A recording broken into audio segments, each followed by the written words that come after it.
Hey everybody, welcome back to some more Hearthstone card reveals, and it's the one I've been dreading.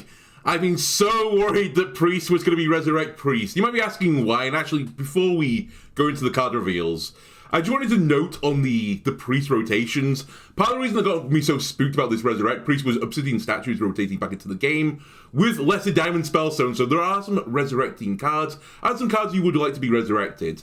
Also worth noting, Shadow Naru is rotating out, which means there's actually a real dearth of silence opponent minions in the game. In fact, I can't think of a card right now that silences an opponent's minion, so just bear that in mind when you're doing your deck creations, that it's really like a premium quantity to get silence right now.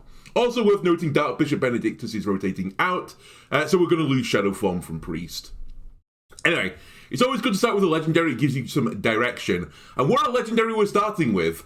Raza the Resealed, 5 mana 5/5 legendary minion. Battlecry, for the rest of the game, your hero power refreshes whenever you play a card. Oh boy, it is a never-ending effect. The last card that was released with an effect that lasted for the remainder of the game, it was Odin, and Odin Warrior is pretty goddamn strong. Is this Priest Odin? Perhaps. We'll have to see. Obviously, this is a nod back to Raza Chained, who I believe made your hero power cost 0 for the rest of the game. I think that was the gimmick. Oh, as long as you had no duplicates in your deck, so it was free. Highlander archetype. Now, obviously, the Priest button isn't the most aggressive button. But you know whose button is the most aggressive button? Reno! So, I am expecting to see a Highlander Priest deck out there, which will run both Reno and Raza. You will play your Raza whenever you can. The extra health you can gain from pushing the button every turn, or even pushing the button multiple times per turn even, is going to be enough to keep you alive, to make sure that you get Reno, you play Reno, and then you're just going pew pew pew pew pew with Reno the Lone Ranger. Also bearing in mind, you're probably going to run this with Idol's Adoration, the weapon. If you're going to be a Highlander deck, you can put in some weaker cards. I would say Idol's Adoration generally is a bit of a weaker card, but obviously very good when your hero power is resetting. You play the Idol's Adoration, your hero power becomes 0. You play your button, you play another card, the button comes back up, it's 0. Admittedly, you only get 2 uses of it, but I still think this will see some play, especially when you get into the territory of Reno. Maybe you play the Idol's Adoration, and you just hold for Reno, right? Now, you're probably going to time this when you have Reno in your hand, because you don't want to not push your button when your button refreshes all the time.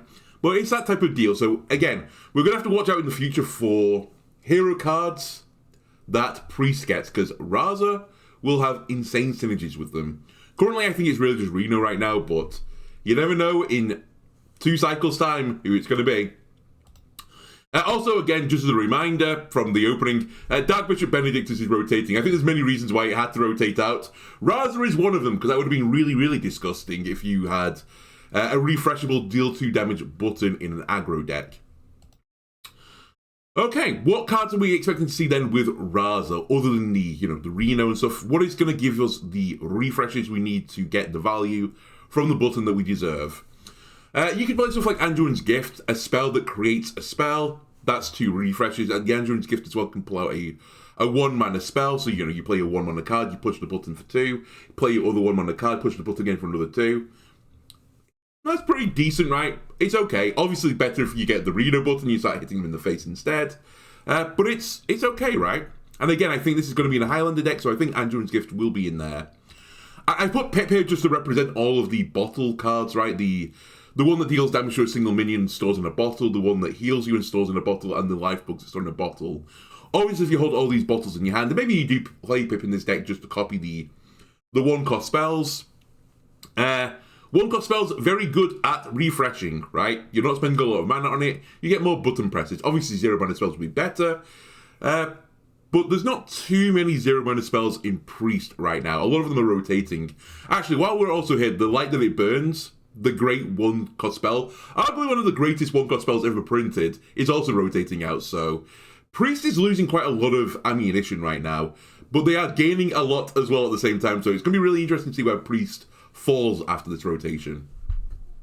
In fact, hang on a minute, is Love Everlasting? Love Everlasting is still in rotation, right? Pause. Unpause. It is Festival. I thought it was the Festival of Legends. It's like, it had to be the Festival of Legends, right? Yeah, that is still in rotation. So, Love Everlasting is obviously one of the great cards that will enable Raza to refresh the button. Your spells cost 2 less. You play a bunch of low-cost spells, like 2 or less, obviously. And then it's 0 mana to play a card, and you refresh the button. And in theory, if you can get some draw in that costs less than 2, you might be able to draw through your entire deck. And in the past, I mean the relative present, we have seen Miracle Priest decks which can just draw through their entire deck. Which means if you put an aggressive button with Raza, you are just going to OTK people with it. And I think that is what most degenerates are going to do on the opening day. They're going to try and draw through their entire deck with Priest. And, yeah, then kill you. So, enjoy that. You could even say, if you're going to I don't think this will be a thing, you could also run some minions that create more minions, like the Spark Bots from Drone Deconstructor. Again, it's 1 mana minions that refresh the button. Not the worst thing, right? Alright. You're also going to be running this card, obviously. Papercraft Angel, 3 mana 2/5 minion. Your hero power costs 0. Not your next, just it costs 0 while this is up.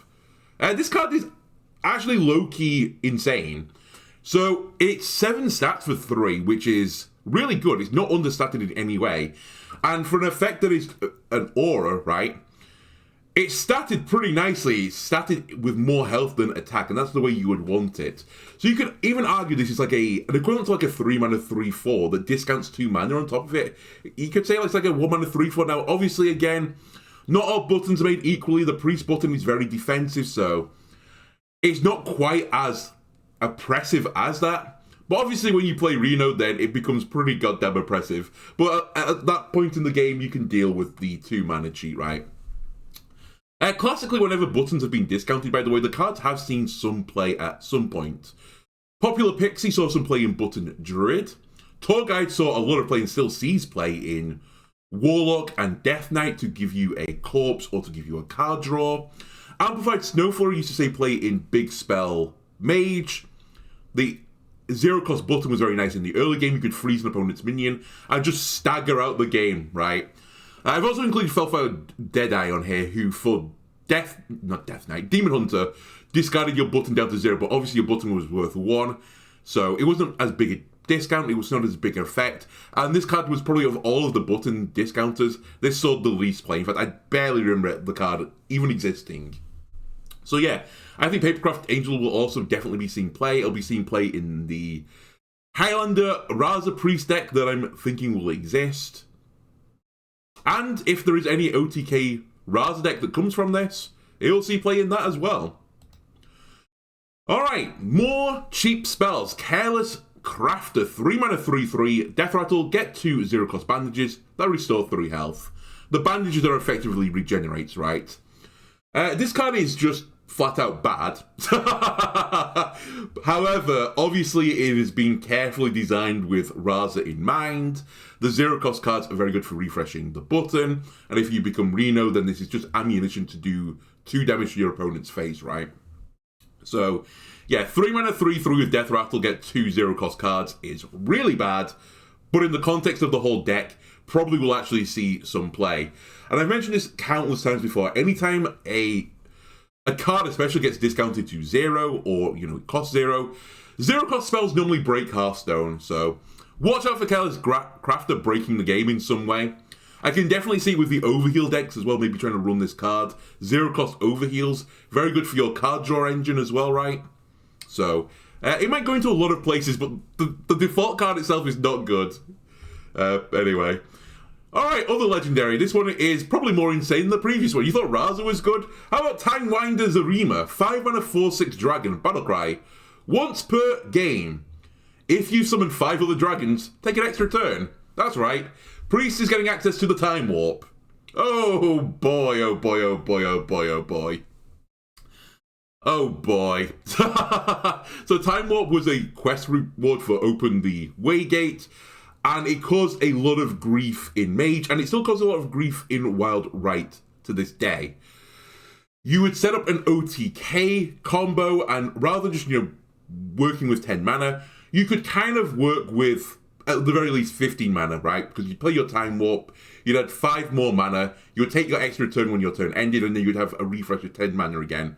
Also, bearing in mind on that turn, you could have attacked as well, but normally you just set it up for 15 mana. Basically, they play a bunch of spell discounters and then just fireball your opponent's face with, like, Antonides. Now, Priest is not Mage. Quelle surprise. They don't quite have access to that burst damage, so it's not quite as oppressive in Priest.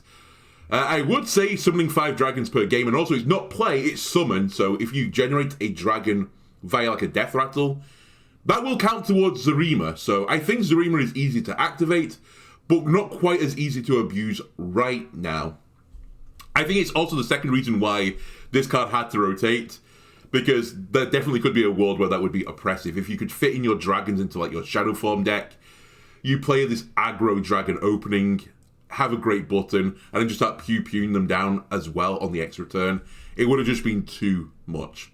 Anyway, obviously, we have to see what the pool of dragons is for Zarima. If the pool of dragons is bad, then Zarima will be bad.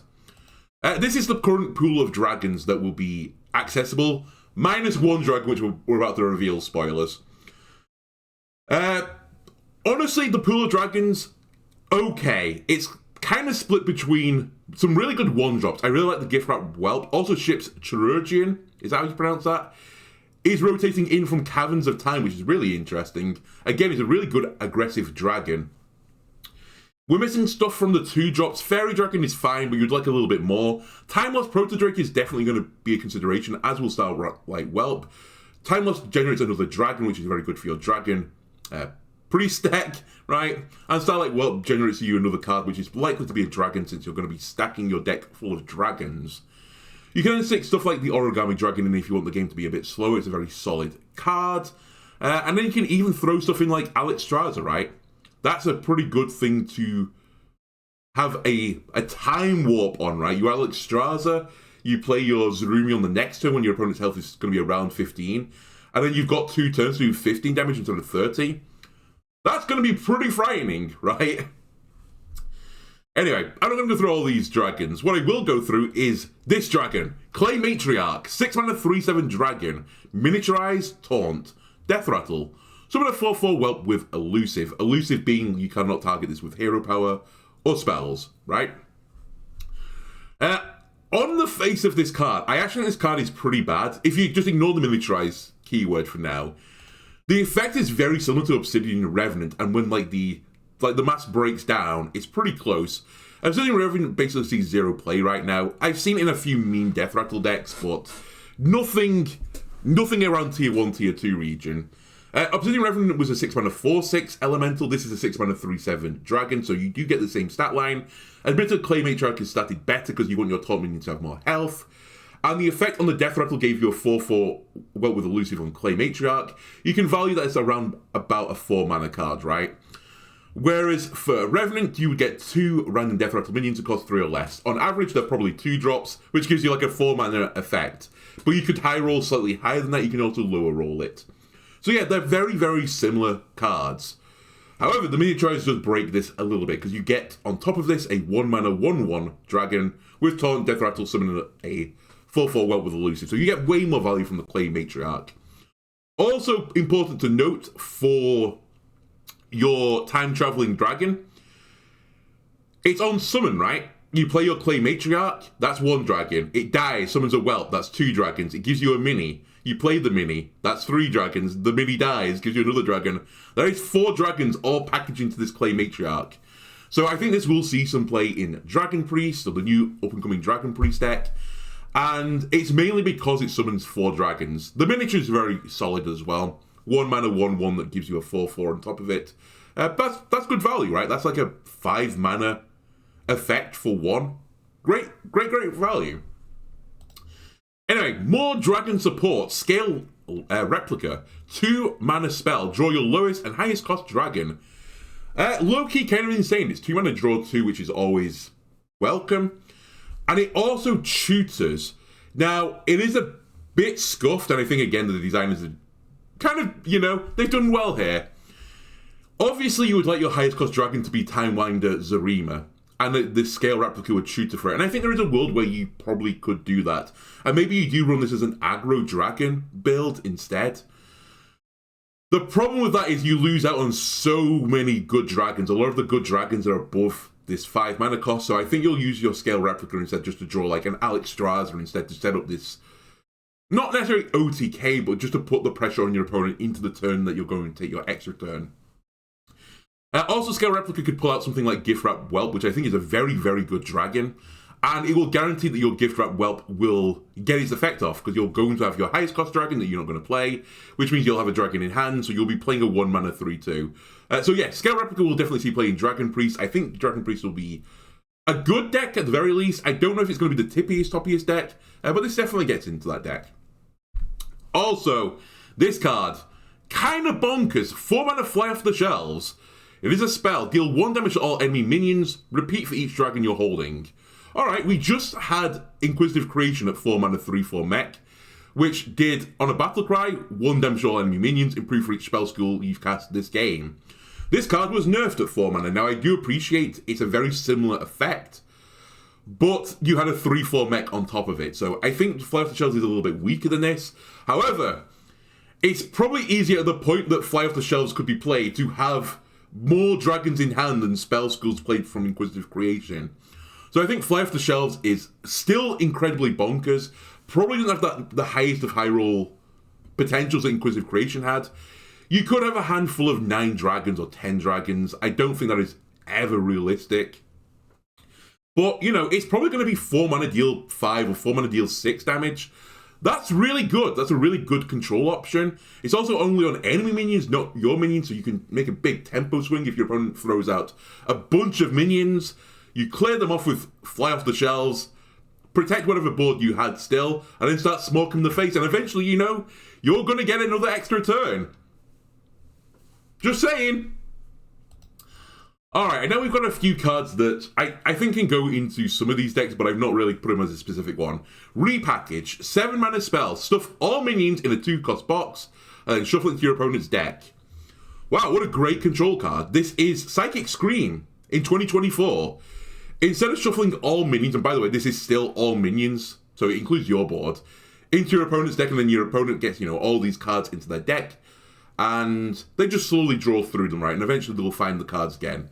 Repackage instead makes it a little bit more of a game, and an obnoxious game at that, because you put them in a 2-cost box and put it into the deck, which means that the card is harder to find than the multiple minions that you would have shuffled back into their deck to begin with. That's step number 1. Secondly, you have to then play 2 mana to get access to these cards. Step 3. And also, if you shuffle back like 8 or 7 or 8 minions, your opponent is probably not going to have the hand space to open the box and get all these cards back. So they might lose some cards by proxy. It's a really interesting card. I think it's going to go into every single Control Priest deck, and I think it's very, very good. Yeah, it's just that simple. I want to say more about it. I just think this is insane control potential. So yeah, Highlander Priest will definitely run it. Control Priest will definitely run it. Will the Dragon deck run it? I'm not sure. I don't think the Dragon deck will want this hyper expensive control card. We'll see though. We'll see. It's very, very good. Chalk Artist. This is just a card I have no clue over. 4 mana 4/3, Battlecry. Draw a minion, transform it into a random legendary one, and you keep its original stats and cost. Just as a note, this card surely cannot go into any deck with Zarima or Raza, as if you transform your Zarima or Raza, you have big sad times. So I think Chalk Artist is looking at going into a completely different deck. And I think this deck is going to be an aggro priest deck. Now, the problem for that is aggro priest isn't exactly going to be in the greatest spot right now, as your favorite card, what's his name? Archbishop Benedictus, is that what he's called? He's rotating out anyway, so you can't go into shadow form at the very least. And that was the aggro priest deck. Maybe Overheal Priest will consider running the Chalk Artist, because obviously there's some high rolls there. If you draw a 1-cost minion, you turn it into, like... I mean, if you turn it into Zarima... Well, not Zarima, actually. Actually, maybe these are both low rolls. No, Raza would be fine. If you draw this and you draw it into Raza, then you've got what is probably like a 1-mana 1/2 that is Raza as an effect, so you get a 5/5 on top of it. That would be great for an aggro deck. You play a Chalk Artist maybe on 5, you draw this 1 mana card, and you play a 1 mana legendary. Very good, very good. Unfortunately, I just don't think the archetype is there for this yet, so we'll see. And maybe I'll try and put together some sort of aggro priest deck from now until my star ratings, and see if I think it could be viable. If it can be viable, Chalk Artist will definitely go into the deck. And I think the card is generally pretty good. It is a 4 mana 4/3, so it's understated. But it's 4 mana 4/3 with draw a card. And draw a good card, because on average a legendary card is a good card, right? Okay, Priest. Finally, we have Purifying Power, a 2 mana holy spell, silence all friendly minions, and then give them +1/+2. So obviously, in any Silence Priest deck, and we've had Silence Priest multiple times now through the history of the game, you're looking for minions that have insane stat lines but demonstrably bad effects. The two that just spring to mind immediately from the current set is Imposing Anubisath, which funnily enough sees play in Warlock anyways, is a big bulky boy. That can be copied by your Forge of Wills to give you a, it's a 4 mana 7/7 with Rush, right? Definitely could see that into a Silence Priest deck. You play your Imposing Anubisath on 4, and on 5 you silence it, you give it +1/+2 as well. It will lose Taunt in the process, but effectively it will have been a 6 mana 8/9 for including the Purifying Power cost. Not including if there were other minions on the board. And I can definitely see a world where you played maybe a Static Waveform on 3, it loses 2 of its stat lines, and then you play Purifying Power to silence it so it stops losing its stat lines, and it will be, it's impossible to say, but let's just say it loses 2 health, it'll be a 6/6. That's a lot of aggression, a lot of good stats, pretty spooky. Problem for Silence Priest, these 2 cards are rotating out, so the support, and it was pretty minimal, that Silence Priest had, is no more. So I don't think Silence Priest will be a thing. Purifying Power maybe just goes into an aggro deck full stop, and you don't look at silencing the minions too much. You don't really worry about them having bad effects with good stat lines. You just worry about them, maybe they have good battle cries, right? It's a good stat, good battle cry, and you silence them, which does nothing for it, but you get the +1/+2. Maybe that's good enough. Maybe that is simply good enough. Maybe that's the future of Silence Priest, right? You run it as an aggro deck, and this is just a board buffing card that you can't use 2 times, otherwise you'll silence it, right? Anyway, that is the Priest reveals.